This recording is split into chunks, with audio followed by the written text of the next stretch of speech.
Right, there we go. Right, good evening, YouTube. And we are back with season 2 now, episode 1 of the Steel Chair Sessions. Myself, Lord of Darkness, my friend Paul, the Fiend Fan 76. And as you can see down below, we've got one of the best and funniest content creators you will ever see on TikTok, Mike from the 1am Wrestling Club. Mike, how you doing? And it is an absolute pleasure to have you as the first guest of season 2. I'm great. Thank you so much, and I really appreciate those words. That means a lot. Yeah, thanks for carrying on tonight. Much appreciated. No, I've been looking forward to it. Yeah, we're looking forward to this all week, aren't we? I've been looking forward to it since last week, since we first organised it. We've got so much to talk about. So much to talk about tonight. The first thing I do want to say, though, tonight is something that kind of got me off guard by watching Collision last night on a rerun. Mm-hmm. And Tony Schiavone mentioned something about Rebel. Yeah. And I just wanted to put it out there that I know she's never going to see this podcast, but I hope she gets well soon, man. Yeah. You know, she's got a rare form of lung cancer that she put out all over her Instagram page and stuff like that. So I just wanted to quickly throw that in there before we start with the episode. Mm-hmm. And just want to wish her well and hope she has a speedy recovery, really. Good answer. Yeah. Absolutely.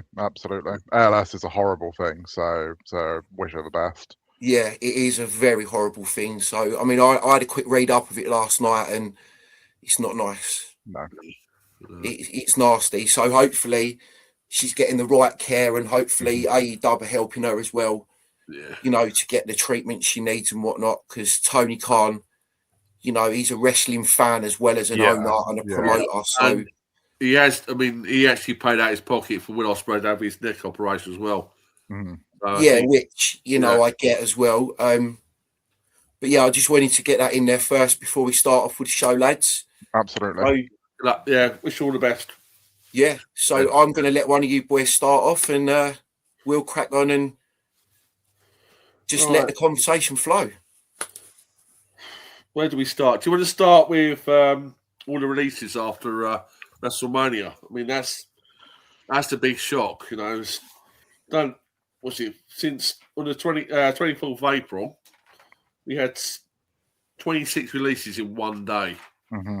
Because so far this year, they've done 41 releases, and there's possible 2 more coming up as well. Tama Tonga and Shinsuke Nakamura could be the next ones to go. They are dropping them like absolutely. I don't know what TKI is doing at the moment to the company with all the cutbacks. It's tough, isn't it? Many top talent at the moment, halfway through storylines. Know what you feel about that? You guys feel about that? It's getting stupid now. That's it. I mean, so I think the Monday after WrestleMania it's got this reputation now for being Black Monday. It's when they seem to reconsider everything. So you expect it around that time.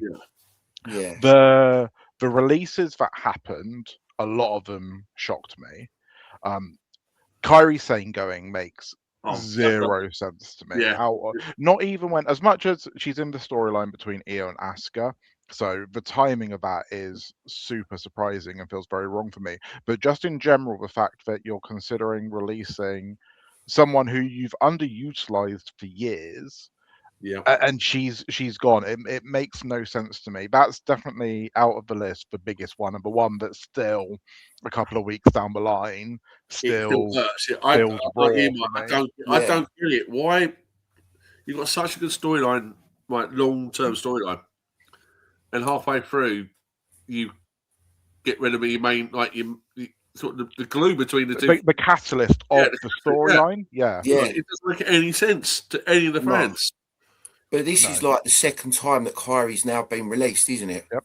Mm-hmm. You know, but again, I've seen rumours the last couple of days that they're thinking about bringing her back tomorrow night. Yeah.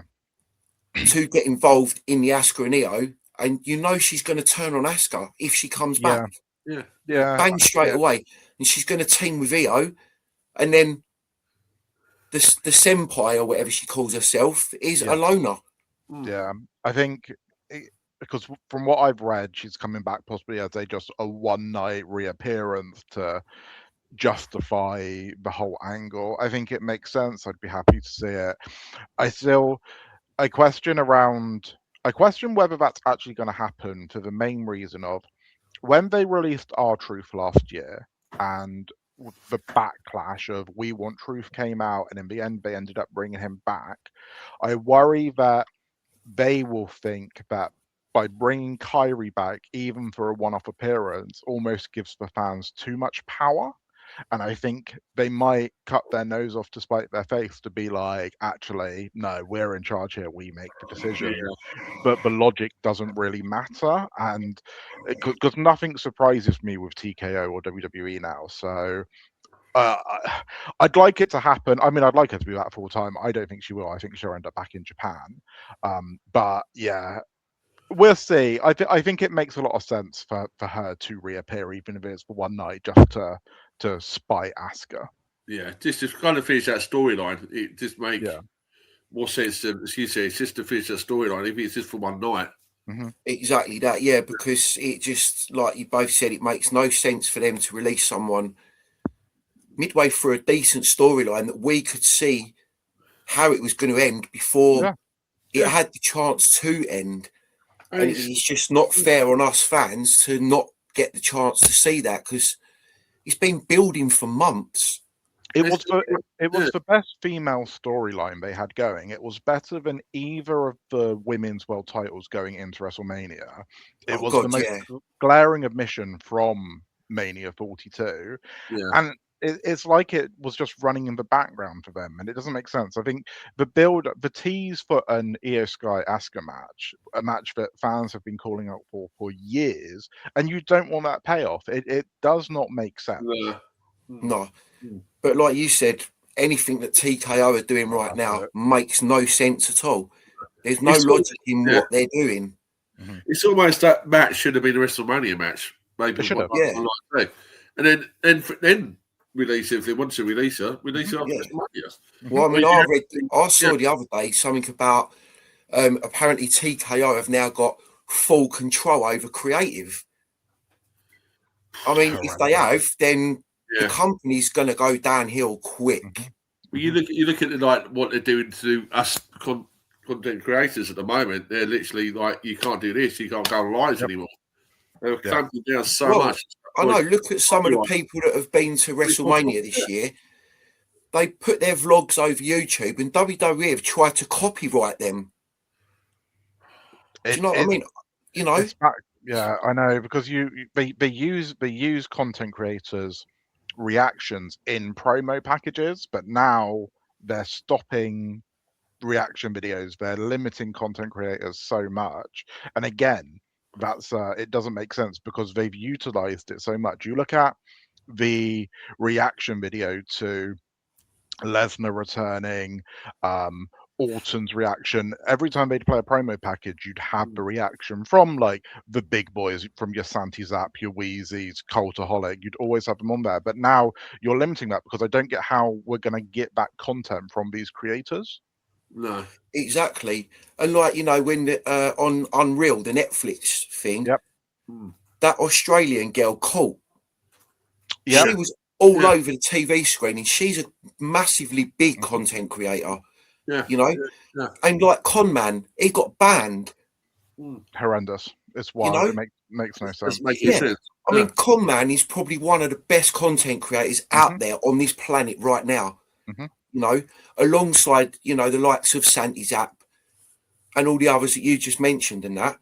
And I just don't understand why they don't want people like us to be able to put them out there more on mainstream media platforms. That's it, because it's not even like they're challenging just negative content. They're challenging genuine fans who are sharing product and putting it out to a wider audience. It's like your genuine reaction. You're watching it sitting at home going, "Oh wow!" Like Brock Lesnar's turn up, or seeing exactly. Punk back in there's like I wasn't expecting. Like these moments, it's the pop. For a company that seems to thrive off of viral moments over storylines, you think you'd want that lead in to boost those viral moments, because Yeah. I think Exactly that. a lot of the booking decisions have been based around that one moment more than wrestling logic or storyline progression or general fan actually enjoyment of it. That's why you had McAfee come out and Lesnar return, and Yeah. Yeah, we won't talk about Pat McAfee, will no, we? that's not. So Very well on No. that. Yeah. I No. mean, it's like obviously Page coming back. And I mean, that should have been a bigger pot because of social media. Yep. And the fact the context is also it's like, oh, we all know she's coming back. The pop, don't get me wrong, she got the pop, but yeah, if you had kept it quiet, It could have been bigger. it could have been like, oh my god, it could have Yeah, it could have been the best moment of night one. Is That's it. If she had returned at the Rumble so at first I thought she was returning in the Women's Battle Royal in last year's SummerSlam. I Didn't think it happen. did, yeah. Then I thought she was coming in the Rumble. Didn't Yeah. happen. And then she arrived at WrestleMania. But it got spoiled because we got rumors that Paige has re-signed on Friday night, and then we knew that Nikki wasn't going to be fit. And I still really enjoyed the moment, and it was definitely the highlight of night one for me. But it takes the shine off it a little bit. And yeah, 100%, man, 100%. Yeah. Oh, mate. Well, what can we say about that? so apart from Kyrie, who were you saddest to see go out with the releases? For me, I was quite surprised with the White Six game because obviously Bray Wyatt fan. But it's almost like over the years, WWE never had storylines for them dark characters. They had I've always kind of struggled with a dark character, other than obviously the Undertaker. Yeah. You know, because by the end of it, he had a lot to do with his own creative because of the power that he had backstage. Yeah, even Bray Wyatt, and being like the absolute legend that he was. You know, he was kind of the puppet master sort of thing. You know. Yeah. Absolutely. But yeah, White Six for me. Yeah, I mean, I think a big shock as well was probably the New Day walking away. Yeah, I don't know what's going on with that because there's rumours that they actually made their own decision to walk away. Yeah, they did. They didn't. They just didn't want to be there no more. You know. No. So TKO going around, and there's a lot of rumours that they're going now. They're trying to restructure a lot of deals, which include up to a 50% pay cut. I think the New Day knew their worth, and that's why they chose to step away. I'm so surprised by that in the fact because I thought Kofi Kingston especially, I thought was a lifer there. Oh, yeah, me too. I've been such a big fan of the New Day and Kofi since from his WWE ECW days. I've been such a big fan of Kofi. Them going it feels like no one's sacred and no one's safe. And that's how you can feel that outside interference from TKO come in, because I don't feel that the WWE of old would let someone like the New Day go.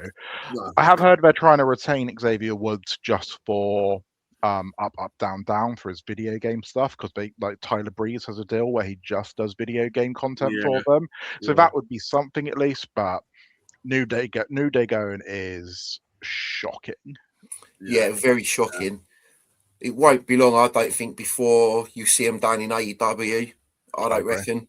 Aleister Black's in talks to re-sign with AEW as well, back as Malachi Black. I'd be see, that surprises me because I kind of really feel like Aleister Black kind of like drew his line and he was like, you know what, I'm going back. So I'd be very surprised if he does end up back, because I don't think a lot of the AEW locker room would be particularly happy to see him. People like Brody King would be pissed. Yeah.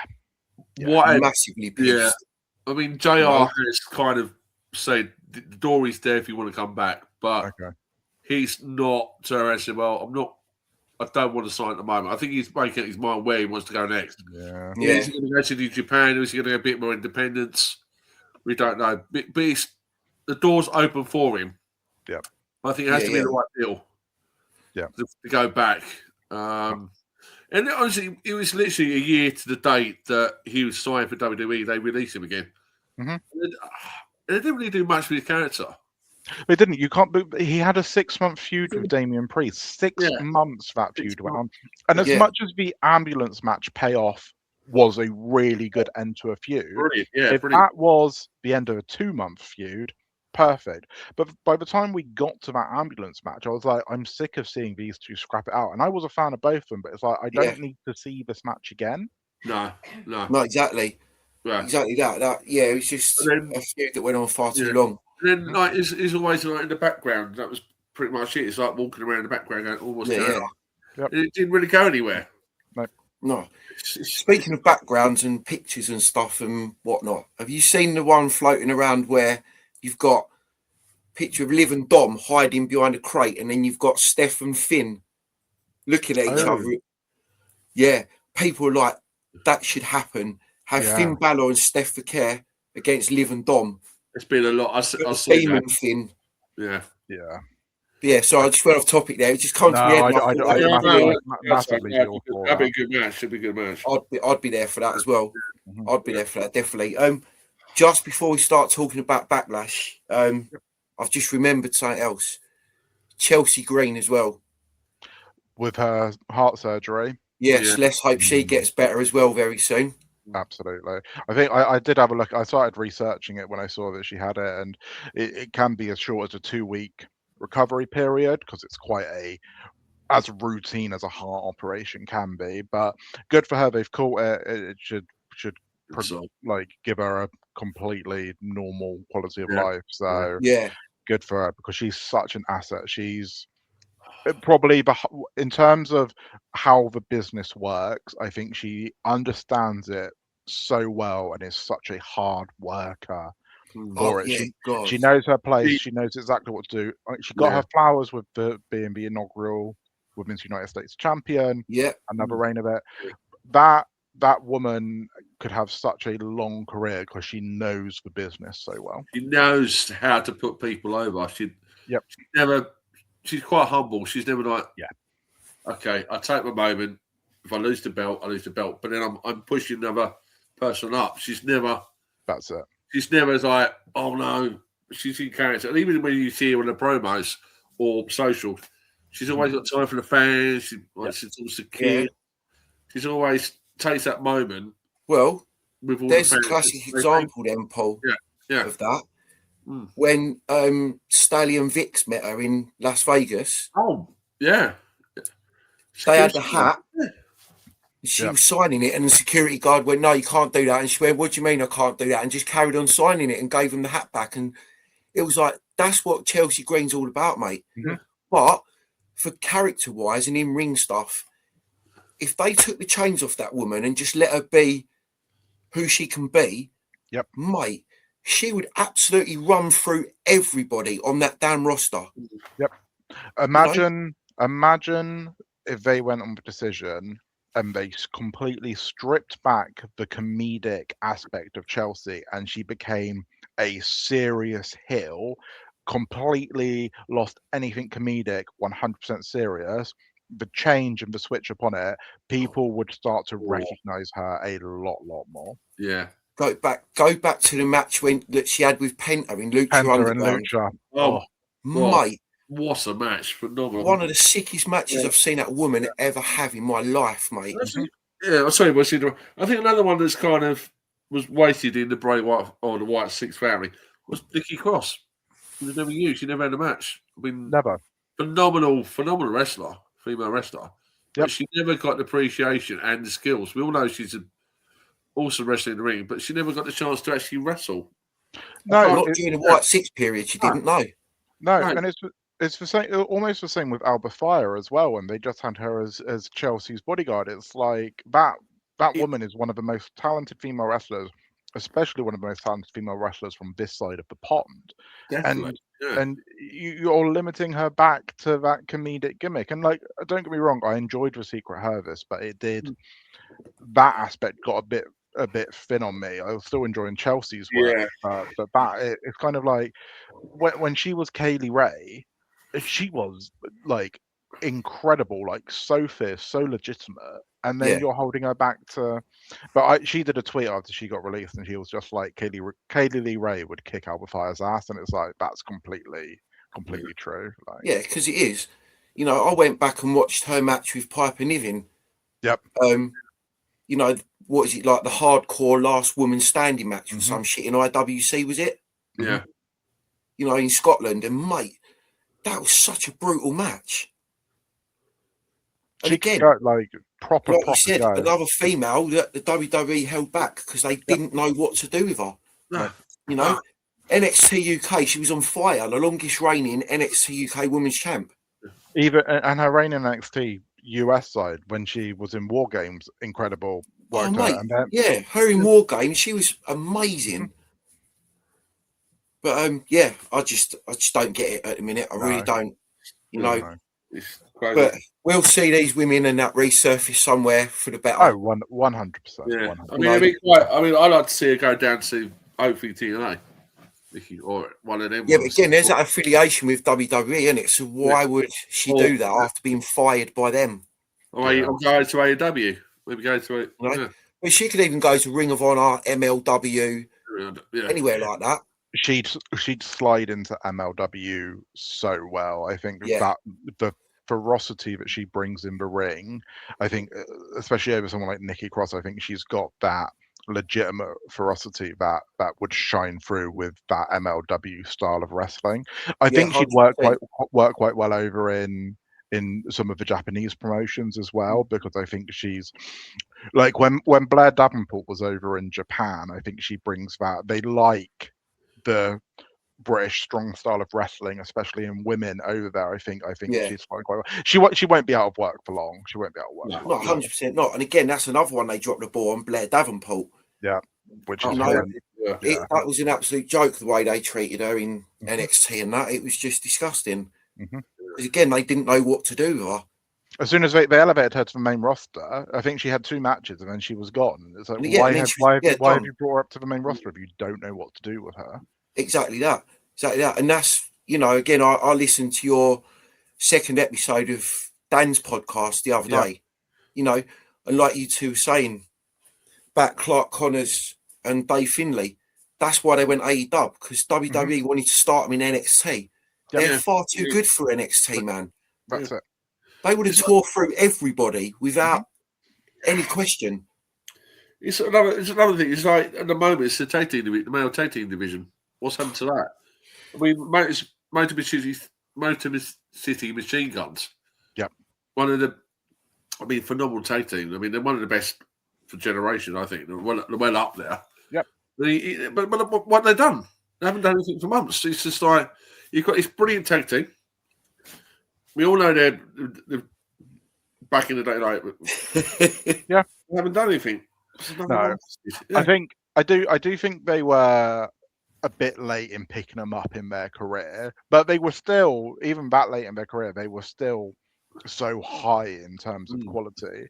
The demise of the SmackDown tag team division in a year is scary, because mid 2025, the SmackDown tag division was the most exciting WWE wrestling product that was happening. The match at SummerSlam was fantastic. You had Fraxium, who you elevated up to the main roster and actually started doing stuff with Street Profits, DIY, Motor City Machine Guns, Wyatt Six, Andrade and Rey Fenix, who look like a mismatched tag team, but works well together. Yeah. And then you've gone from that, and because I looked at a photo the other day, and I think you've got the Street Profits left, Gargano and Fraxium, and that's all you have left from that match now. And it's like you don't care. It's like, I like R-Truth, I like Damian Priest. I don't think they should be tag team champions. You've got Fraxium. Yeah. It's just like that makes no sense, because like when R-Truth was in the Judgment Day, Damian Priest was like, "What are you doing here?" You know, and he couldn't stand the geezer. No. And now all of a sudden, he just laughs at him every week, and he's like, "What is going on?" I feel like this is, because Truth is on a very short contract, I feel like this is Truth's final, like, one more hold of the belt, and then he'll choose to go. Yeah. But then it's kind of like delegitimized Damian Priest for me, because I'm a big fan of I'm Damien a Priest. huge fan, like I you, think he but deserved his spot as world champion. He should be a monster heel, but you're turning him into that. This is like a really long throwback, but remember when they put Scotty 2 Hotty with Albert, and you took Albert from being this monster heel into this comedy character, and Albert never recovered from that, and I worry that you're going to get that with Damien Priest now. Yeah. Good point. That's funny point. Yeah. I think the only time Albert did kind of recover is when he went back to Japan and become Lord Tensai again. Yeah. Then he come back to WWE as Tensai, and it went wrong. It was horrible. I mean, he's doing fantastic work as a coach now. Don't get me wrong. Like, shout out Matt Bloom. Like, love his he's work. Brilliant. He's an excellent trainer. But as a wrestler, Lord Tensai was meant to be this, like, we were meant to fear him every time he walked out, and it was just comedic. Whereas like Albert was a beast. A-Train wasn't so bad. Like, I think they tried to push him 2003, but then he just ended up on Velocity in the end and was. Yeah. And then I think it was last week or the week before I saw on my Instagram, because I follow two female wrestlers over here that work for Hustle. Okay. Sapphire Reed and Anita Vaughn. I think they're known as Hyperactive. Okay. Well, anyway, I worked with Sapphire Reed's cousin at my place where I work now. He was our head chef for a little while. And when he told me about her, I started studying her and researching. I was like, wow, she's actually a really good damn wrestler. And I said to him, she's going to make it to WWE soon. And he went, no, she ain't good enough. Now, she's also friends with Lizzie Rain. Oh, yeah. I.e. Rain Leverkusen. Yeah.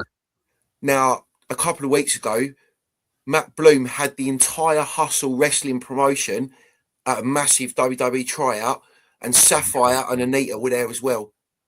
I love that. And they're also currently on a 3-month tour of Japan as well.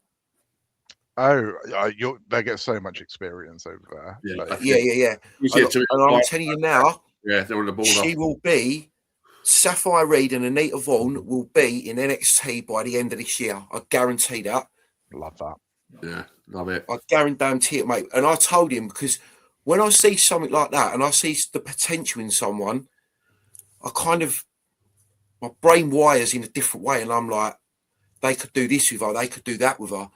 This is what she could do in NXT and things like that. And I'm like, she's gonna make it, man. She's too good not to. You're getting that invasion in NXT again. You've had Lizzie Reigns over there. Will Cruz has gone over there.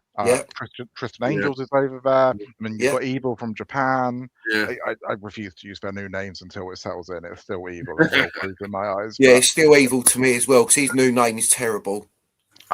Because I saw because they were teasing with it being like Nox Rajan, and I was like, I kind of like that. And then they went to like Nakaru, and I was like, nah, I'm gonna stay with Evil. And like they've changed Will Cruz's name as well, haven't they? Mason Rook.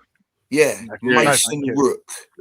It sounds like Mason Ryan. Do you remember him? That's it. Yeah. It's still Will Cruz to me, and it's still Bobby Your dad. So like, it's going to be Will Cruz until I suddenly forget him. Use it, because every time a new name comes in, I'm like, oh, it'll never happen. When Jeff Cobb became JC Mateo, I was like, oh, I'll never use it. And then after a couple of weeks, it's kind of like still an awful name, but at least he has resonated. That was really bad. Right. I'm going to go straight in on Backlash now. Let's do it. Let's go for it. Who's going to be Danhausen's mystery partner? Now, I saw a little mock-up. It could be CM Punk. I don't know how true that is. This afternoon is a little still CM Punk. Hasn't been seen. It makes sense because of their massive relationship inside and outside of the ring. It hasn't been seen since WrestleMania. It could make sense for him to come back. Could be a way for him to get back in the door. Yeah. I've got a real bad feeling that it could be Jelly Roll. I think it's Jelly Roll. I think I think they teased this match before Mania. Thankfully, didn't put it. Well, I say thankfully didn't put it on the Mania card. I really would have liked Kit Wilson to have actually got a WrestleMania match under his belt. But I think it's Jelly Roll. Sadly.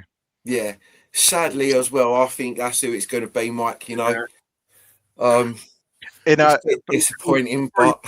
Yeah, I mean, as you say, it's TK getting involved corporate, and they love the celebrities at the moment. They're putting celebrities. It's just annoying that the actual wrestlers are not getting their TV spot because of these damn celebrities, man. Right. You know, people like Carmelo Hayes, Ilya Dragunov, to name two, straight away. Yeah, I mean, it's like we said before. Yeah. They should have gone into that match at Mania and made it a fatal four-way. Mm-hmm. We've all said that. Yeah. You know, the whole internet community have said that. Yeah. We've had so many conversations offline about it. It didn't make any sense. It's what TKO want. They just want that celebrity status, so it makes them look good. But it's so oversaturated. Like, if it was just one of them, so if it was just Jelly Roll, or if it was just I Show Speed, or if it was just Little Yacht G, like if it was one of them, I could kind of tolerate it because they've always had a crossover with pop culture. But nearly every storyline to have some non-wrestler interference in it feels pushed down your throat, and that's what makes it. I mean, for me, that Pat McAfee Jelly Roll theme was no need for it. It didn't make any sense. You've got two of the biggest stars, Cody against Randy Orton, one of the best of all time, and he put celebrities in it. It didn't make any sense. Just you had them both in their own head, both building up to who's going to become the heel, because that's how face versus face work. Because you could have had face Randy versus face Cody, both of them teasing who's going to turn, and then you turn Randy by having them do the punk kick, which was perfect. The ending of him actually doing the punk kick was what I called. I mean, that was. But I didn't need Jelly Roll. I didn't need Pat McAfee involved in it. No, it didn't make any. It was no. We're lucky enough at WrestleMania. It wasn't a long bit of them going into the match. It wasn't, which was a pleasant surprise, and I actually really enjoyed that main event. It was a solid enough main event given how I thought it was going to be. But then you look at the now last two WrestleMania main events, you've had celebrity involvement because you've had Jelly Roll and McAfee, and that one you had what's his name, Travis Scott in the John Cena Cody match, and it's like it doesn't the main event of WrestleMania used to be so sacred. I feel like they kind of got it back on night 2 a little bit. But it's just like if you want that WrestleMania moment, you've got to literally have the top 2 stars, no interference, and maybe have one of the old school wrestlers come out and help them out, or someone. It wasn't that big pop moment like the Undertaker coming out the ring helping Cody and Cody finished the story. That's one of the best storylines I think for years. That moment was like, oh my god! Like, okay, it's like that pop at WrestleMania 40 when Taker come out was unreal. He's Moxie back with the Shield because the Shield music come on. Cody finishing the story is the most alive I felt in wrestling as an adult. That moment feels as nearly as special to me as WrestleMania 17 felt to me as a kid. Yeah. It was, you feel how far we are from there in 2 years is so sad. It's sad, it's mad, isn't it? Mm-hmm. It's madness. It's probably one to say. I mean, obviously, me and my other half, Sharia, being together. I mean, that was the first time she really got back into wrestling that night. And she's obviously, as you know, she's a massive Cody fan. Exactly that. That's how she's got back into wrestling. I mean, I think that's how a lot of people got back into wrestling. Mm-hmm. We haven't seen it for Cody Hogan. Cody Hogan. He's off in the background. No, it's brilliant. No, he's good, man. But he's getting a bit like Sammy. They're both boring. We don't talk about Sammy anyway. We don't talk about Becky. We've all got hatred for Sammy. Fuck you, Sami Zayn. It's a sad night tonight. No. Who's winning out of Trick and Sammy then? What, tomorrow? Yeah. Oh, Trick all day long. Trick, 100%. It's my boy Trick with his lemon pepper steppers. Yeah. I've always liked Trick, even from when he first come into NXT as Carmelo's like little bodyguard, so to speak. Background, yeah. And the work that Carmelo done with him as well to get him to where he got in NXT after Melo left. And then obviously Trick's then done his own thing, and look at him now. Mm-hmm. You know, he's the hottest commodity on SmackDown right now. So good. So good. And the minute he starts getting loads of merch, man, he's going to be a massive money maker, 100%. I just hope they don't drop him like they seem to have dropped Mello, because I was never Mello's biggest fan. I preferred Trick over Mello back when they were together, but the turnaround in Mello with the Open Challenge for the United States Championship proper got me on board, and now he's dropped all of a sudden. It's like you're losing that momentum. But again, when they were feuding in NXT, I was more on Mello's side than Trick, because obviously I see Mello when he first broke into NXT from winning that tournament or whatever it was. Breakout tournament, yeah. That's the one. Yeah, I couldn't think of the name. Thanks, Mike. Yeah, so I watched him win that and then sign his contract and come up. So I've always been a massive Mello fan anyway. Yeah. But yeah, to see him get dropped before Mania was disgusting. I was so pissed off with that. Makes no sense. To not even have him that is such an easy triple threat to have. Such an easy triple threat to have. Exactly. Or they could have just run Trick Mello gang back. Trick Mello, yep. Just the one-on-one at Mania to now see who the better wrestler is after Trick was Tricky Two companies or whatever it was. Yep. You know? It's almost like it's just like Sammy's cried, and he's getting his own one again. It's like Becky. Been the underdog for like 25 years now. Again, it took too long. I think if you turn Sammy heel, like when he left Bloodline and he had the match with Roman, was it Chamber? One of the Chambers? Yeah, it was Chamber, wasn't it? Yeah, Chamber fantastic match. Like that was the time to do it, because I feel like that's when everyone was on Sammy's side and appreciated Sammy. But you've let it go too much. They've done the same. Like we've done it with LA Knight. Now I will be completely honest. I am so far away from an LA Knight fan, it's unreal. But even I think he should have won Money in the Bank the year Priest won it. And if not the year that Drew won it, because now you've missed that capitalization on him. And now I feel like everyone's getting onto the stage of where I am, where it's just like, okay, like. Yeah, and then I say he's like, LA Knight is like a toilet break match when he comes on. Yeah, he's not a bit of me at all, I'm afraid. No, I remember you saying on the podcast you hate him as much as Dan hates Sami Zayn. Yeah. And even Dan was like, wow. Didn't think you had it in you, Mike. I know it did not. There's not many wrestlers bring it out of me, but Knight is the one where I'm just like, yeah, I'm out. I'm done.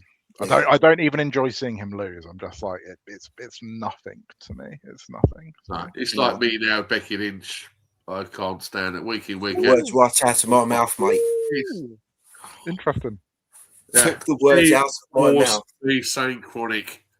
I mean, I used to like her. I think the moment she kind of disrespected the Ozzy Osbourne family, that comment was not needed at the time.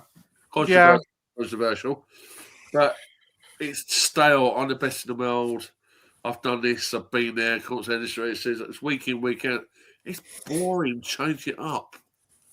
I do think right now, though. I mean, don't get me wrong. She's good on the mic doing her promos, but it's just it's the same boring crap week in, week out. Change it up. It's just stale. It's stale. Well, Mike, you first, mate. Now, I think Becky is one of the best women on the roster. I think I agree that it's getting to the terms of stale for me, but actually, I think Becky's Donald Trump-esque ranting promos work so well. I think she's such a good heel. I think she has been the one that has elevated the Intercontinental Championship on the women's side. I'm all for. I'm very much Team Becky. I'm very much like get that woman back up in the main title.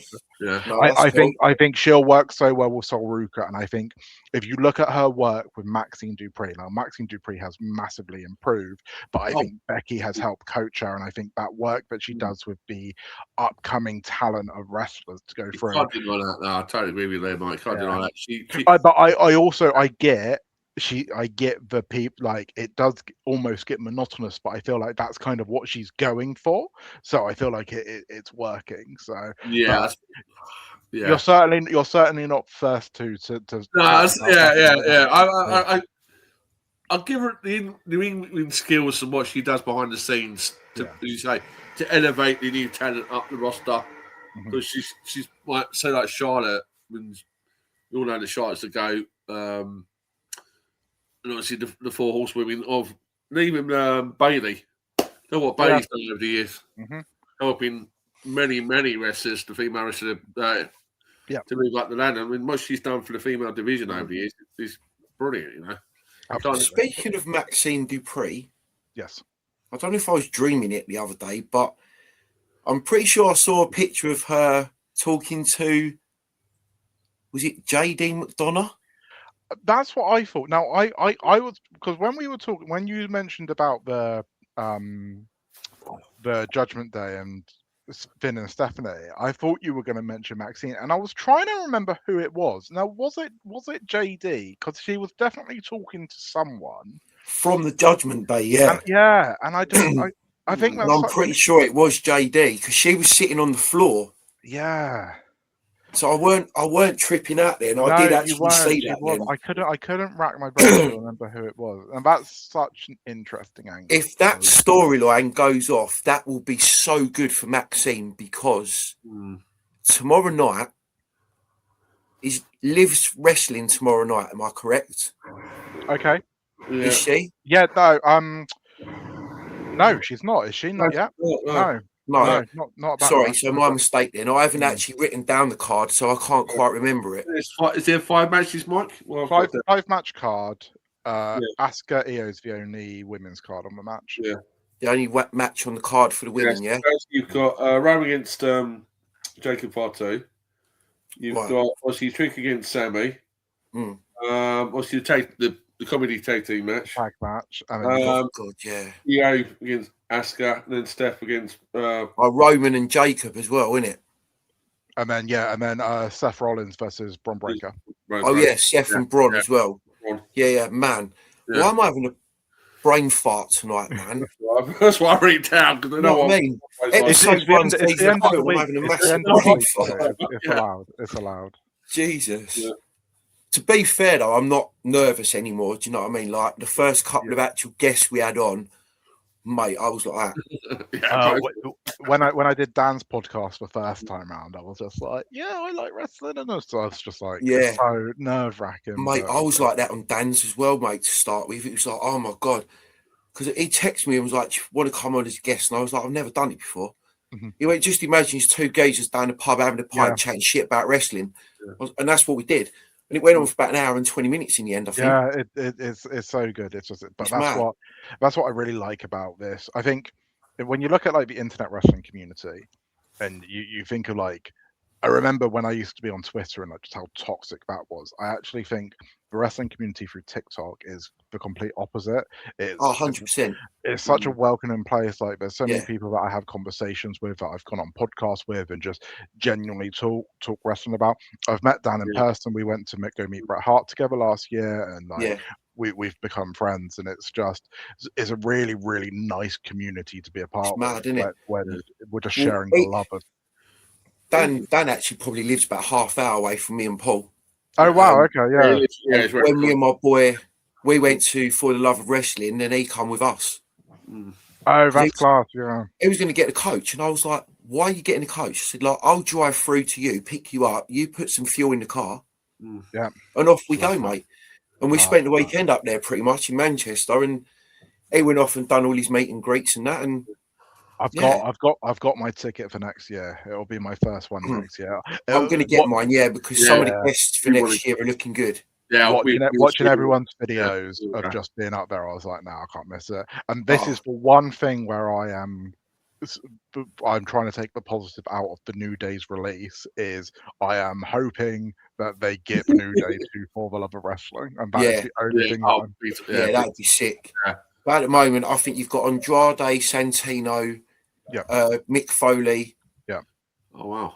And I can't remember who else. Then you've got MVP, Eugene, and Joey Janela at the moment. That's it. Joey Janela as well. Okay. So I met Killer Cross this year. Class. Shook hands with a blue meanie. Nice. Absolute legend as well. Which was brilliant. Yeah. And then we just basically watched a few Q&As while we was pottering around, really.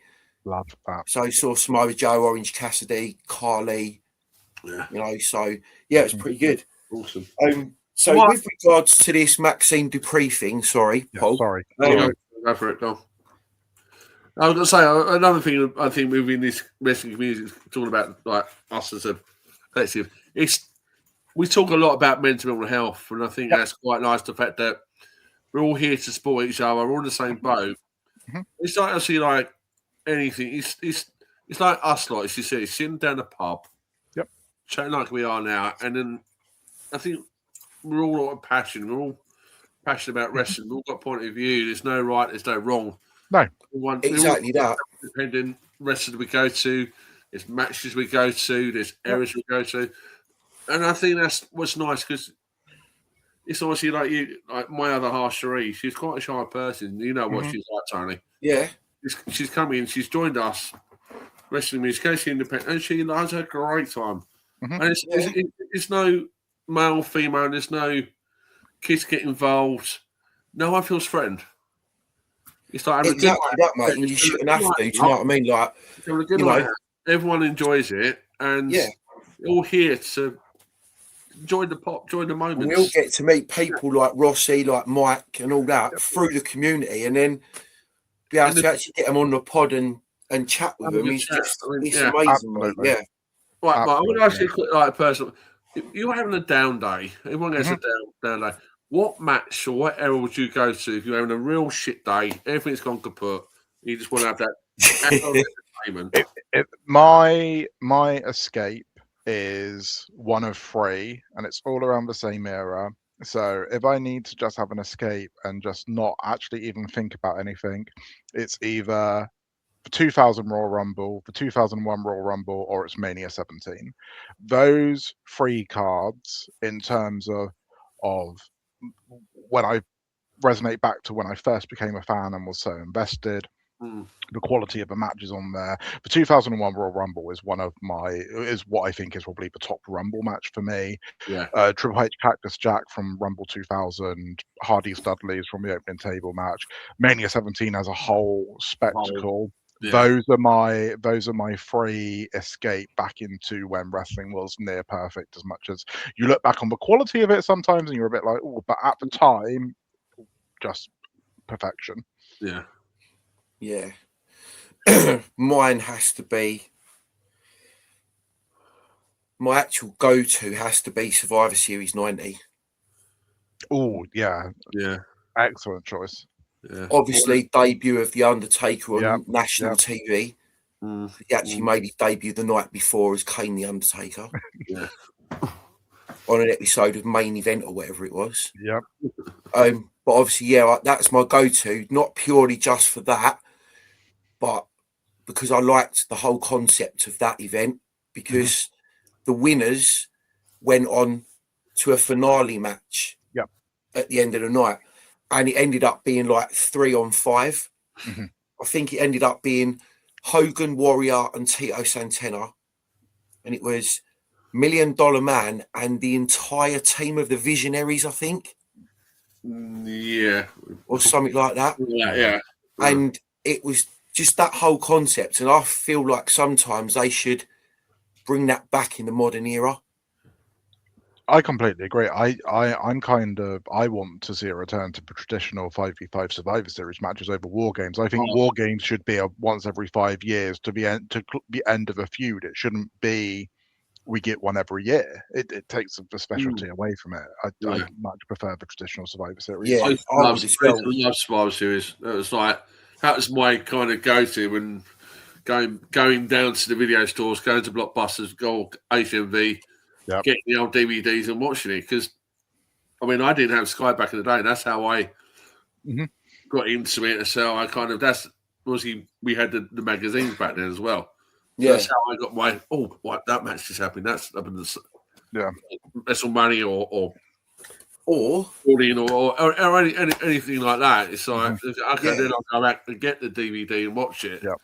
I mean, my go-to is probably SummerSlam in London, British Bulldog match. SummerSlam 92, yeah? 92, yeah, 92. Yeah. I mean, Danny well knows I've got one of 50 belts in the world. Yeah.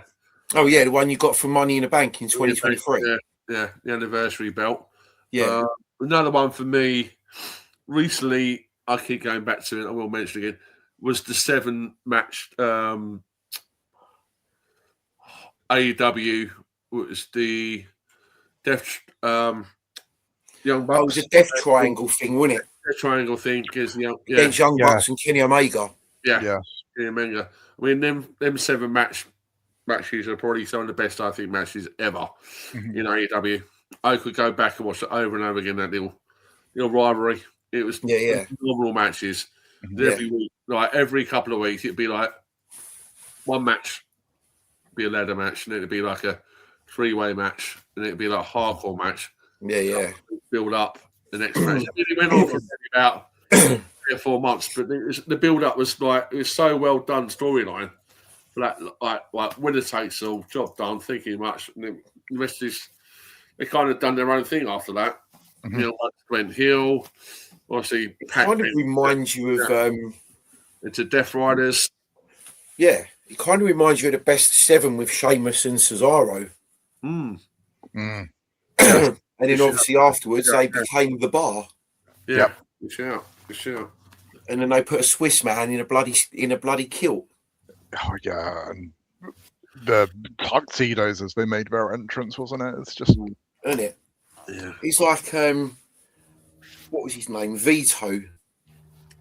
They put him in a dress. Put him in a dress. Yeah. At the same time, they had Paul Burchill running around as a pirate, didn't they? Yeah. And then Perry Saturn with Moppy. Like that punishment, because he that's when he chucked. I think it's Mike Bell. Chucked Mike Bell on his head during an episode of Jacked, and they were like, "Right, that's your punishment now. You've got to walk around with a mop." Yeah, you got to walk around with a mop and look like an absolute idiot. You know, one of the most legitimate tough guys there was like Perry Saturn could legitimately kill anyone he wanted to. Yeah. Right, Paul, should we have a little chat and see if Mike can kind of jump in and see what's happening? So, right. So you want to talk about Will Ospreay, didn't we? Where he's going. What's your thoughts on it at the moment, the storyline? So, if you're not up to speed, Mike, basically last year, Moxley snapped Ospreay's neck. Yes. With the chair. Obviously, Ospreay had his fusion surgery done, all that. He's come back. He's feuded with he's brought the United Empire over to America because he needed help. They all kicked the granny out of each other in the parking lot, and then through the arena. You know, even Alex Windsor was involved because obviously she's Ospreay's missus. Yes. So she was like going toe to toe with Marina Shafir, which isn't an easy feat, as we know. No, not at all. No. You know, because she's a rock solid Moldovan former UFC fighter, so she's not an easy target. And obviously she's married to Roderick Strong. So currently where we stand right now is Death Riders and United Empire have kicked the granny out of each other. Now, a few weeks ago, Will Ospreay was kidnapped by the Death Riders. Okay. And where we currently stand now is Will Ospreay needs to tone down his ring style.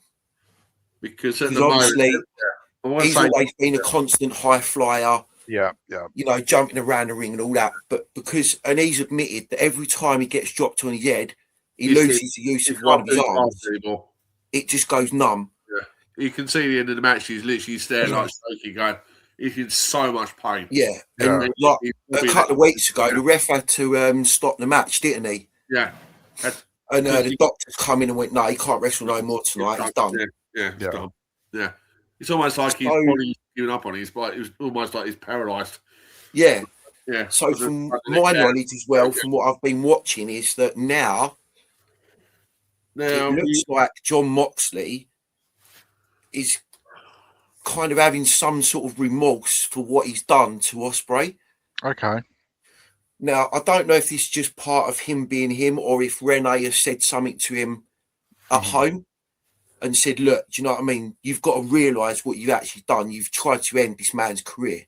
You need to do something to rectify that now. So from what Man. I can gather now is Moxley and the Death Riders have taken Will Ospreay kind of under their wing. Okay. Yeah, to try him. And also to try and make him change the style of wrestling that he now does and make him more of like a pound and ground mat wrestler. Yeah, at the moment, the ops are coming. So Samoa Joe's yes. Because the ops actually helped Will Ospreay against Death Riders. All that story up before he broke his neck. Okay. Yeah, they did, yeah. Samoa Joe's basically turned around and said, well, you've got to make the options. Like, do you go with Death Riders or do you come with me? Because I think he's done a lot of work behind the scenes, like training-wise, with Samoa Joe. Samoa Joe does help a lot of the young wrestlers in AEW to get where they like to get into the next level. Yeah, well, he's done that with Hook, hasn't he? Done the Hook. He's taken takes his son Hook under his wing. Yeah. Hook is basically he's taken to that next level. So maybe it was good because we all know that Taz was an absolute legend. Yeah, with of course. Ability, but now where he's had Samoa Joe train him as well as his dad did, because obviously you all know that obviously where Taz had the back surgery, he can't do it anymore. Yeah, he's in and out quite a bit on the commentary. So he's taken to that next level. So now, as Tony said, with Will Ospreay, he has to kind of change his style. Will he have to go ground and pound? Yeah. I mean, by the looks of it, Pac as well. I mean, the food he's having with Pac, I don't think the two will get on. I think there's a lot of history that we don't know about from the independents in the UK. So that's kind of when you look at the two of them together in the promos, and then obviously the other night I think it was like Moxie's kind of pushed back jokingly, saying like we can see him like looking at Will going, "I want to beat the fucking shit out of you." Yeah, there's a lot of history there, a lot of bad blood. Like, just calm down. Let me deal with Ospreay and let you two boys have you separate. Let's sort this out. Yeah. I said to Tony, I think if Will is still ring fit, and this is my theory, I think it's all building up to all in London, and I think there's going to be there's a couple of ways this could go. He could turn heel and join the Death Riders, and obviously you got the Ops as well, so they could have a feud all in. It could be a Stadium Stampede match. Yep. Now you're not what's with Ospreay's faction, Tony? United Empire. United Empire. Well, the nice Empire, he called him out the other night saying, right, are you with us or are you a Death Rider? Yeah, because United Empire now are currently, is it the IWGP Trios Tag Champs? Yeah, they won it right. And there was a big kind of like discussion of not really a few. It's a few words said. Yeah, I can't remember his name, but he's the youngest IWGP champ and he's Will Ospreay's protege. Yeah. And he kind of said, right, sort your shit out, Will. Are you with us or are you with the Death Riders? Like, what is his name? Because he's going to bug me. Sorry, boys. No, it's bugging me as well, I can't remember. I only saw him on the TV the other night as well. It's kind of saying, right, now, yes, I've trained you up. But That's it. Callum Newman. Oh, yeah. No, I've heard of him. I know that name. Sorry, I just had to Google that, people, because I just could not remember his name. And yeah, he got up in Ospreay's face and he was like, and then Ospreay was like, listen, mate, he went, I'm fucking telling you now. He went, I ain't joining the Death Rider for shit. He went, I created the United Empire. This is my fucking faction. And this is where I'm staying, mate. And him and Callum Newman were like that, and each other's like nose to nose. And I thought they was going to proper like have a friendly feud in that. Tony, you know how our brains work, right? Now, all three factions. All three factions. Stadium Stampede, all in London. Death Riders, United Empire, and the Ops. Yeah. And Will's in the middle. Just have a Stadium Stampede in Wembley with all of them. Yeah, all of them. Just let them loose around Wembley. Fuck it. Yeah, all out. So that's kind of what I wanted to really talk about, to kind of discuss. And because for me, like you said, Paul, I honestly think that Ospreay's got another motive for doing this as well. As I said to you offline, I think this is one of my theories. I think he's going to disband them single-handedly. Inside out. It's Yeah. undercover. As I said to you offline, I'll give you that. And then he's just going to take them out one by one. One by one. You know, he'll learn to be a pound and ground mat wrestler, progress through the training with the Death Riders, and in the training sessions, wipes them out one by one with an injury. You know, and then leads up to a match with Moxley again. All in. Yeah, it's possible. I mean, or he beats Moxley, no more Death Riders ever. Yeah. Or is Samoa Joe going to get involved somewhere down the line as well with the Ops? Yeah, we don't know, but I mean that's kind of my theory, and I've been a real massive like AEW mark recently because you know, yes, I watch WWE religiously, but the product is just boring right now. I think that's the issue because I'm certainly not a tribalist by any means. No, I do primarily watch WWE. I caught Dynamite 2 weeks ago when Darby Allin faced Tommaso Ciampa. Like incredible match. I think the quality of wrestling so much better in AEW. I find WWE easier to watch a bit more casually. So like, while I'm working, I can watch it. Whereas I can't follow AEW while I'm working because you need to be like glued in on it. Yeah. It's just finding the time to watch it, and I do just due to the longevity. Like I lean towards WWE. However, that all sounds very, very intriguing. So now I'm going to have to try and catch up. Yeah, I'm like obviously I'm different to you guys because I don't watch much of NXT. I'm obviously talking to like more again online. Yeah, the story like I've now got into it. I've always been an AEW fan from day one. I've watched them day one, so I've kind of watched that progression of AEW. I mean, the matches are most of the matches are literally say the worst match should be like 3.5 star out of 5. Yeah. Or the main events would be 5 star. The match quality I think are brilliant, but only from it's very much storyline. It's a bit weak on storyline. I think they're too much. The card is too stacked. There's too many belts. Don't get me wrong. There's way too many belts. There's too many wrestlers. Don't know what to do with the wrestlers. That's what I struggled with, and that's where because around 2003, I was watching AEW religiously. Went to the first All In. It was incredible, but I was finding the storylines. I was like, I'm watching some really, really good wrestling here, but I'm not really understanding why we're getting to this stage, and that's what. Whereas WWE does the opposite issue and drags something out for 6 months, and then you don't get the payoff you would get. So it's kind of best of both worlds. I think more casually when it's easier to follow WWE than it is AEW. Oh yeah, it is. I mean, I tend to watch my wrestling and catch up late at night when everyone's asleep. Yeah. And stuff like that. So I'm up till like 2-3 in the morning catching up with it. But for AEW, I think over the years, a lot of people spoke about these matches in the past, but there's 2 that really stand out for me that I thought were produced well, choreographed, and actually performed well. Was Moxley and Kenny Omega when they had the giant spiderweb barbed wire thing. Yep. Was that a double or nothing? Double or nothing last. No, mate, this was like one of the first double or nothings, wasn't it? I think 2 years ago. 2 years ago. And the Hollywood ending. Mariah May and Tony Storm. Tony Storm, yeah. Oh, and possibly the best women's match I've ever seen. Yeah, 100%, mate. I agree with you, Mike. Yeah, and last year, women's hardcore match in the cage. First proper women's hardcore match in the cage. Oh, you mean the women's blood and guts match? Yeah. Yeah, that was brutal, mate. But the men's blood and guts was terrible. It's awful. Last year. Yeah, it was not good. I mean, the women's took it to that next level. Oh, mate, yeah. That was one of the best women's matches I've seen for a very, very long time. Okay, it's a hardcore match, but the way they put that across between all the girls in that ring that night, it's if you haven't watched it, it can go back. It's just like phenomenal.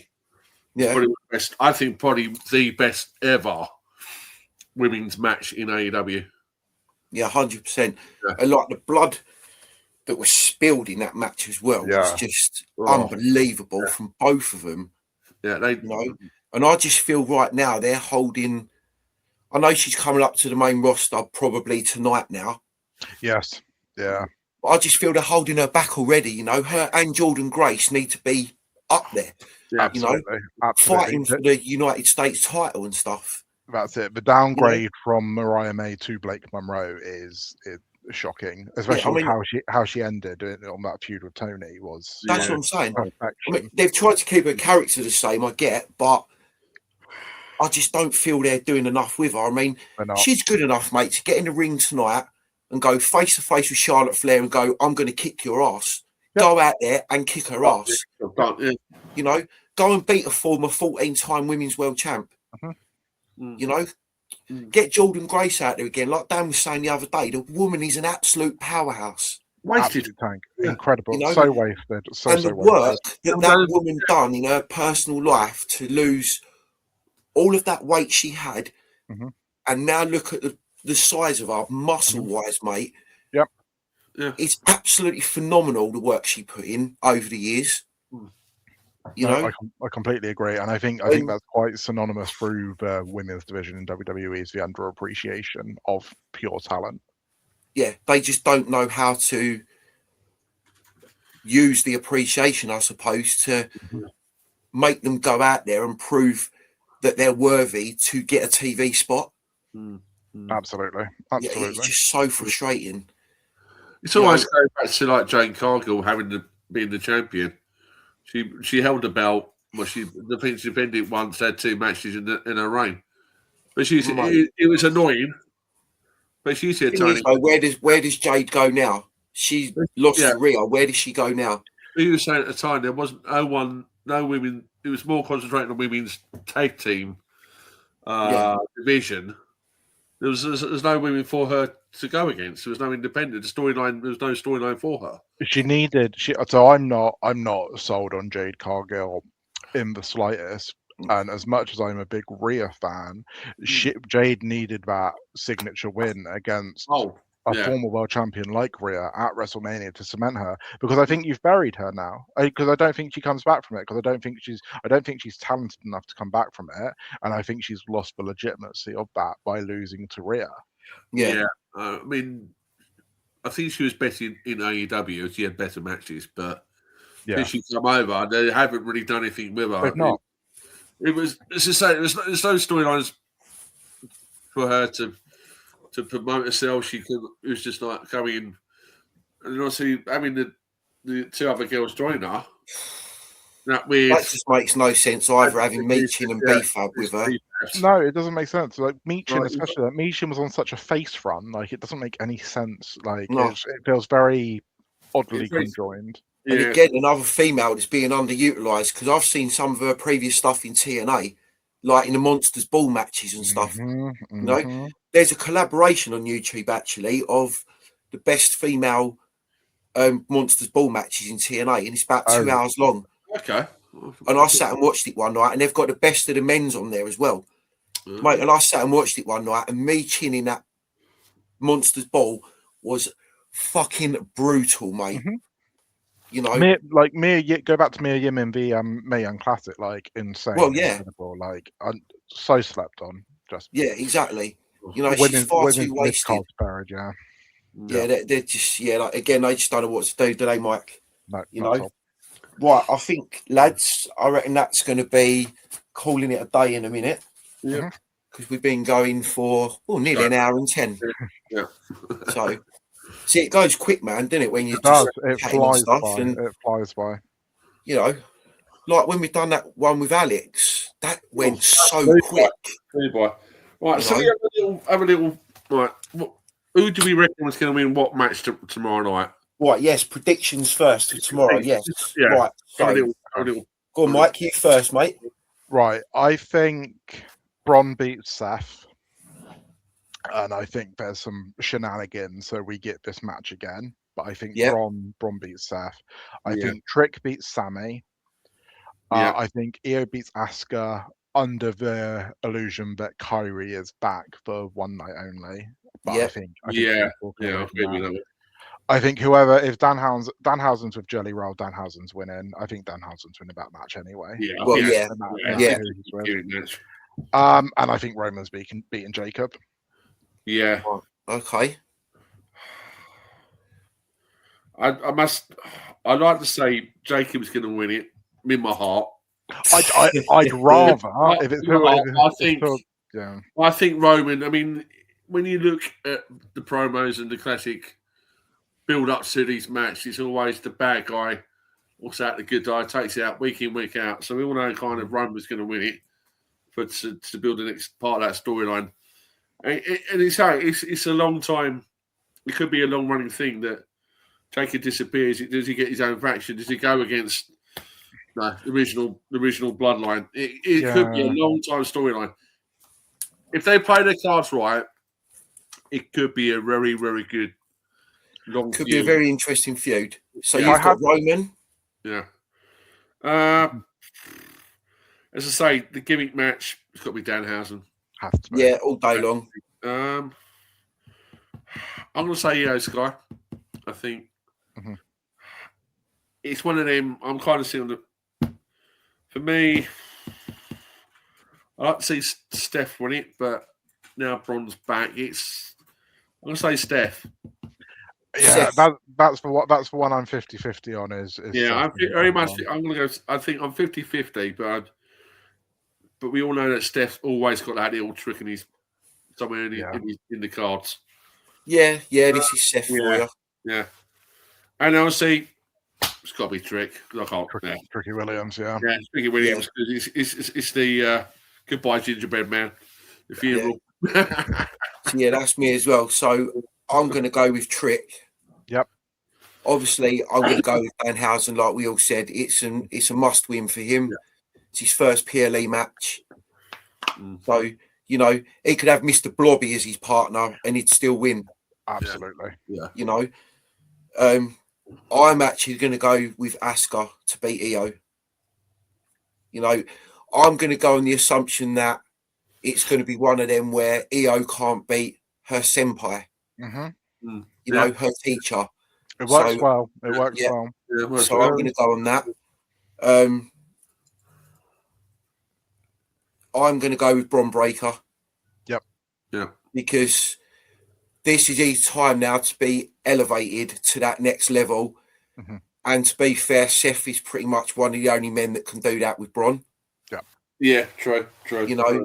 Yeah. And obviously from the promo a couple of weeks ago when he said about you're not even like the second best Steiner in your house. Yeah. That hit home to Bron.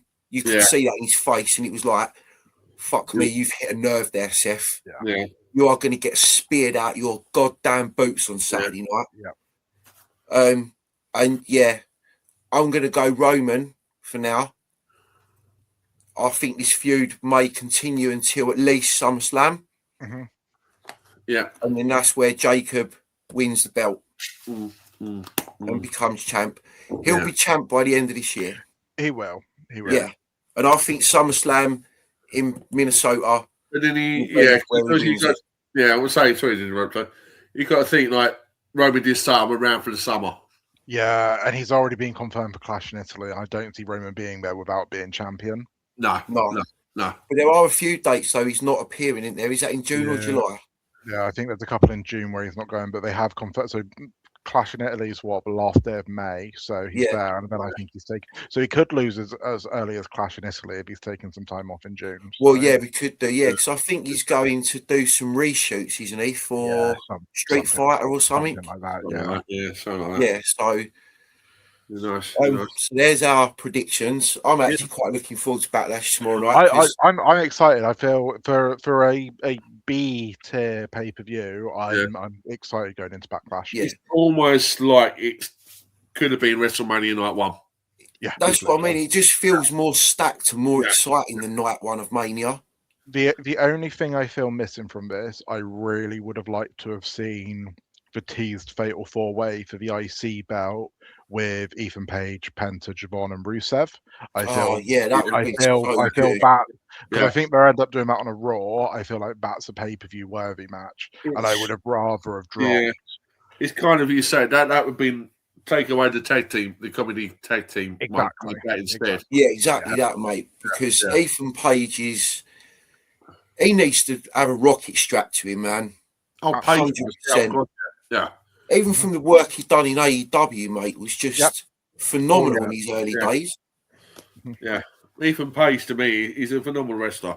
Oh, he's class, mate. He's you a know, lot the day he come into NXT, I was like, why is he here? He should be on the damn main roster straight away. But his NXT work was fantastic, and I think that brought a lot of fans who have been WWE only and haven't seen his AEW work. His stuff with Ricky Saints in NXT is fantastic. Like, I think Ethan is miles ahead of Ricky Saints in my eyes. And 100%. Ricky Saints is just a Timu Rock. Yeah, exactly. Yeah. You know? Well, it has been. So, yeah. I didn't know he's actually related to Cody. I didn't realise that through marriage. Oh, really? Ricky Saints. Oh, I didn't know that. Yeah. He's related to Cody through marriage. Yeah. I only found it the other day. Yeah, it's through marriage. That makes more sense for last week's SmackDown. That's why they came out and had a little feud, little match they had the other night. Yeah. I never knew that. So that was Cody going, "Come on, I'll help you get onto the main roster. You'll be in the main event against me, mate." Yeah, interesting. I saw a little saying, I never knew that. Yeah. No, innit? Right then, shall we go with our tag team Mount Rushmore? Mm-hmm. Yeah, go for it. Go on, Sam. Right. No, I'm going to let Mike go first because he's the guest. Yeah. Right. It's hard because I feel like there's probably about 9 teams I could pick here, but I'm going to go based on my personal enjoyment level. Mm-hmm. I'm starting with the Hardys. Yeah. They are out of any tag team to watch, they are easily my number 1 enjoyment level tag team up there. I'm going to include the Dudleys as well. I think for longevity and, again, pure enjoyment level, they're up there. I flip between the LOD and Demolition, but I'm going to add Legion of Doom on there. In terms of that era and just how powerful and unique as a team they are, I give them the edge over Demolition. And then in terms of more recent, I do have the New Day on there. Yeah, that's a solid Mount Rushmore, Mike. But there's so many teams. Like I think of Heart Foundation, like Edge and Christian are up there, Brothers Demolition are up there. Like there's so many that I could do, but that would be my 4 on this day, which may well change tomorrow. But at the moment, that's my Mount Rushmore. Yeah, no, I get that. I must admit, I'm a bit like you, mate. It's for me, it always will be that era. How I got into I love my tag team wrestling, and heart and heart, it'd be the Hardy Boys. Yep, number 1. I mean, Edge and Christian for me because of the feud I had with the Hardy Boys and the fact that actually come up with the TLC, the ladder matches, the TLC matches, and I think without that, we would not have Money in the Bank. Completely agree. Going back in history, over the ladder matches, we would not have Money in the Bank anymore. No, I agree as well with that. Yeah. For me as well, going back to my early days, Legion of Doom. No. And I'm actually going to say I love the Young Bucks. Yeah. They're underappreciated. I think they're underappreciated. I think they will be in the AEW Hall of Fame. I'd love to see them come over at some point to WWE. I don't know if it's ever going to happen. I mean, they're very much kind of similar style to the Hardy Boys. The way they appeared on WWE TV about 20 years ago as jobbers. Yeah. I believe. That's the only time they appeared as jobbers. It was like a main event show or something like that. It was like you're using the Young Bucks as jobbers. Like, come on. Yeah. And now look at them. Do you know what I mean? Yeah. So my 4 will always be the same for me. Yeah. So I've got the Brainbusters. Yeah, fair. Good old Arn Anderson and Tully Blanchard. Yeah. You know? Yeah. One of the greatest tag teams in NWA back in the day. Yeah. You know, and Arn Anderson's Spinebuster, probably still to this day, one of the best executed ever. Mm-hmm. Closely followed by, in this day and age, Royce Keys. He does that very, very well. He does, yes. I've got Fabulous Freebirds. Oh yeah, excellent. As a tag team, again, legendary, excellent. But Michael Hayes, fuck you. Because some of the shit you said on Unreal was complete bullshit. Yeah. How fucking dare you say stuff like that? Yeah. You know, saying that Chelsea Green ain't good enough to carry the fucking roster. Jog on. Jog on. Yeah. Bullshit. Rant over, sorry. Wild Samoans. Yeah. I can't have my Mount Rushmore without the Wild Samoans. No, that's fair. The uniqueness for Afa and Sika brought in that era. And they paved the way for the head shrinkers and stuff like that. Yeah. You know, and as you all know, my favourite tag team of all time will always be up there. Yep. Recently inducted into the Hall of Fame. Demolition. They are incredible. It was a very, very fine line between LOD and Demolition for me. I really enjoyed, as much as it was short, I really enjoyed their Hall of Fame speech. I thought both of them did a really, really good job with that. And I personally would include them as a trio on my Mount Rushmore. With Crash. Yeah.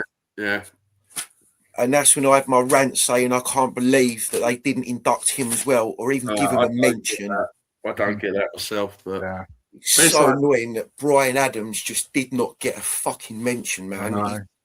It'd be like me ranting about China. I still think to be staying China. Yeah. We're all the same, Paul. Again, we're all the same, mate. I can rant all day about that, but we are good. Right, should we finish up my little game time? Yeah, we'll finish up the pod with your little game of Dream Faction. Dream Faction. So, right, you've got to come up with your team leader. Yep.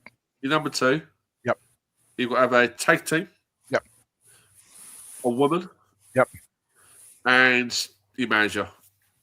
It could be. Okay. Yep. Yeah, it could be from any company, independent, any era. Doesn't matter. Right. Okay. My number 1 guy is who I think is the best wrestler to never become world champion, and that is William Regal. Good shout. That man, I think, is the most underutilized, underrated talent that there is. And the fact that he has never held a world championship is shocking to me. Yeah. I'm sticking on that theme, and his number 2 man, because I think it will work so well together. I am going for Wade Barrett, like NXT era Wade Barrett, as his protege and his understudy to bring the brute power there. I'm going to take it over to America because I think the tag team, because I think in terms of a faction, I think your tag team should be enforcers. So the tag team, I'm going to go for prime 90s Steiner Brothers, because I want both of those stood behind those two. Because with Regal being a smaller man, as much as he's technical, I want that big enforcing power with the tall Wade Barrett Steiner Brothers. Yeah. The reason I pulled for face is because my woman in this is Becky Lynch. I think you have the. You have the. So we've got this side of the pond. You've got British Isles. You've got Becky Lynch in there as well, with the American enforcement of the Steiner brothers. And in terms of a manager there, I think. Because I feel like Regal's a really good mouthpiece as he is, but in terms of manager, I would probably go for. Oh, I'm torn. Because I don't feel like he needs I don't feel like it needs a Heenan. I feel like Heenan kind of overshines it. I'd probably go for like a classy Freddie Blassie. Like I think him alongside so you've got the age experience there with above Regal. You've got the young protege under Wade Barrett, and you're then kind of going through the generations. So that's there. That is a very strong faction. And because it's the British Isles base, I'd call them the Parliament, and that would be my faction name. Brilliant. That is brilliant. Yeah. He's had a week to think about Yeah, that. genuinely, I've been sat at my desk at work and I was like, hang on, I've just got to work out who my tag team is a minute. Like, yeah. That is a good faction. I like it. Very good. Very good. Right. I'm going to go with mine because I've got mine written down and I will stick with this. This is my faction and the hill I'm willing to die on with these. So my female, I've got Luna for Sean. Oh, incredible. Oh, You know, underrated. go back WrestleMania 10, she comes out with Bam Bam Bigelow. You know, she was a sinister person. Mm-hmm.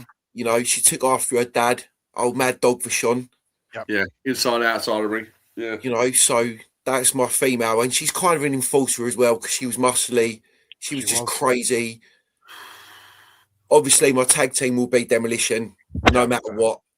You know, my number 2 is the man himself, Mr. Bray Wyatt.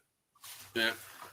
You know, obviously he should be the leader, but for me, Killer Cross would be the leader. Oh, nice. Obviously, they'd all work very well together. Yeah. You know, now, obviously, with Killer Cross, obviously, people would go, oh, you have Scarlett as well. Absolutely not. Not like this in Scarlett. She's a damn good wrestler. But manager for me, because he was a cunning, conniving, sinister little boy. Well, not a little boy, but an evil little man, Mr. Fuji. Oh, so underrated as a manager. Yes. Very underrated as a wrestler in WWE as well. Yeah. His I've seen some of his 70s work with Toru Tanaka. Like, it's absolute, like, such good wrestling. Yeah, he was a savage, mate. He was an absolute savage for a Japanese dude. Yeah. That's weird, Tom, because I was actually going to say that for my manager as well tonight. Mr. Fuji. Mr. Fuji. Yeah. You can't not remember someone as good as Mr. Fuji, man. No. Sorry, wrestler and manager. That's what I'm saying. Like, you know, in the early or mid 80s, or should I say late 80s, early 90s, sorry. Yeah. He kept flipping between Powers of Pain and Demolition. Didn't know which team he wanted to manage. Yeah. No. Yeah. You know? And either one of them teams kept turning heel on each other, like, constantly. Excellent. You know? Very good. I mean, I'd enjoy that a lot. That's a very, very good choice. Right. Obviously, for me, number 1, it's got to be the man himself, Mr. Bray Wyatt. Yeah. For me at the moment, I have a big base, and I think it's got to be Obafemi. Nice. The big powerhouse. I mean, that guy, it's almost like he's going to become a legend. Mm-hmm. He's a new monster. Yeah, we know, Yeah. He's a new big... Now, there's 2 ways they can play it. They can either do it like, is he going to be another goal boy where he's not going to lose? He's going to have that massive streak keep going. Is it history repeat himself? Mm-hmm. Every time someone gets in the ring, he's going to just literally destroy within seconds. Mm-hmm. Is it going to be another? It's going to be like a Goldberg run, like it was in WCW. Yeah, possible. So I have to wait and see.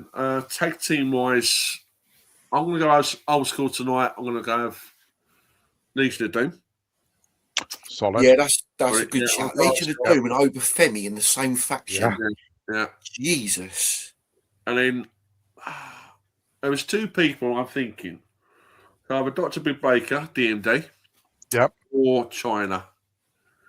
But tonight I'm going to go Dr. Britt Baker. I think she's underrated. Yep.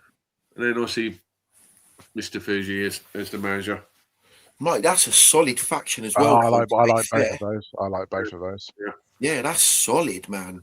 Some good 3 fractions there. Yeah. Cool.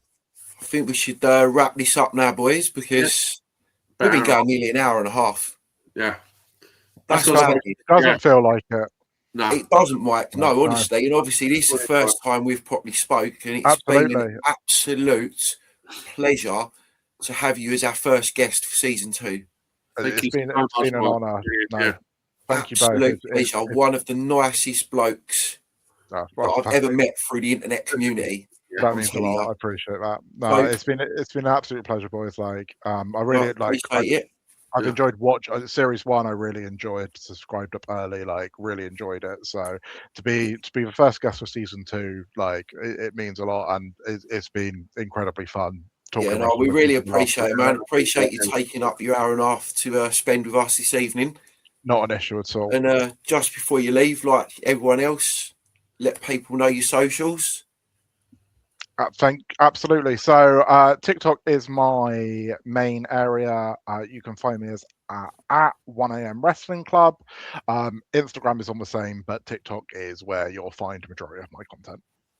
And if you don't follow him, guys, please hit this man up and give him a follow, because he's got daily videos of new figures that are coming out. Yes. I.e. the new Coco Beware figure that I still haven't got yet. Oh, mate, you need it. I know. Yeah. Absolutely. I know, Frankie.